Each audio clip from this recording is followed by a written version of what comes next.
Well, Merida is right on the peninsula by the Caribbean.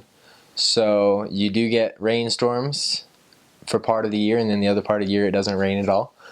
So you'll get wet, and then the other part of the year it's super hot.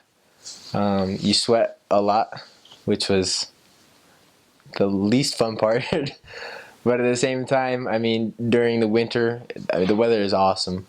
The weather it's cloudy, perfect temperature for working. And then the summer, I mean, you just got to enjoy it as well, even though it's hot. But it's definitely a lot warmer than Utah. Lots of mosquitoes. We got plenty of mosquitoes for everybody. It's jungly. I don't know what the word for it is, but you got plenty of wildlife, and tropical, I think, is the word.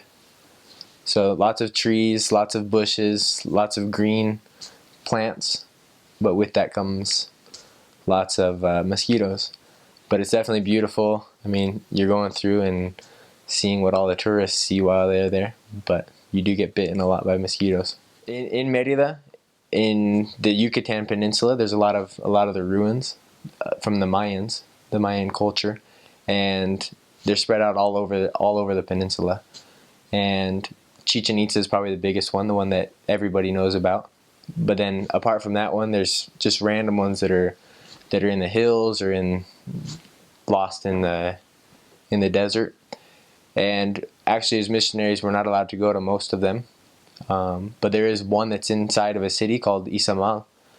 Izamal is a pueblo that's about an hour away from Merida, and there's the pyramids within the city. All the people had built their houses with the stones from the Mayan pyramid, and so that one is still there.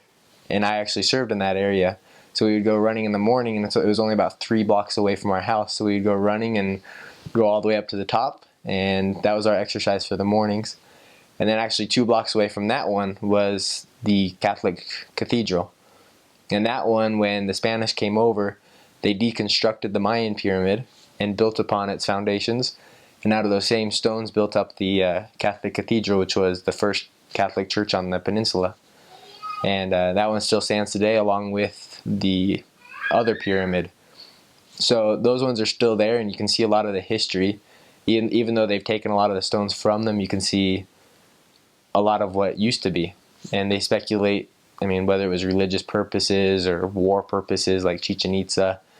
So you can really see what the Mayans did, how they lived, and especially nowadays what they're doing with that, and how their lifestyle has really changed. And it's a really cool thing to be able to see while you're there in the mission. Shopping's a little bit different. They don't have, I mean, big shopping centers like we have here. In the big city, in Merida, they do have Walmart and Costco. But outside of that, if you're serving in little areas, you're not going to find big stores. You'll find little local meat shops and just little stores to buy the necessities for making sandwiches or making chicken. One tip is take peanut butter, or have your family send peanut butter, because they don't sell it there. And if you do happen to run across or find it, it's generally in little jars. And for a little tiny jar, it's going to cost you a lot more than it costs here, $6-7 for a tiny jar. So that was probably the biggest and most exciting present I would get in my packages, was a new jar of peanut butter to make my PB&J sandwiches, because they just don't have it. So shopping's a little bit different there. They don't have everything. There's some things they have there that they don't have here, but mostly it's things that they just don't have.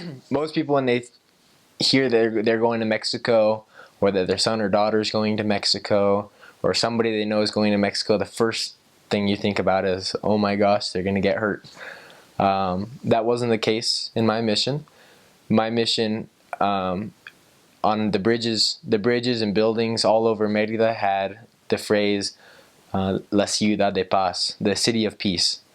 So that really was true. I didn't see any crime while I was there. No killings, no robbery. I'm sure it happened, but very little. I think even less than the United States. I really didn't hear about that much, and especially none of the missionaries. The whole time I was there, nothing happened to the missionaries. You're very safe when you're there because the Lord's protecting you, obviously, and then also because of how the culture is. They're very peaceful people. So when you're there in the mission, or if you have someone there, I mean, there's really nothing to worry about.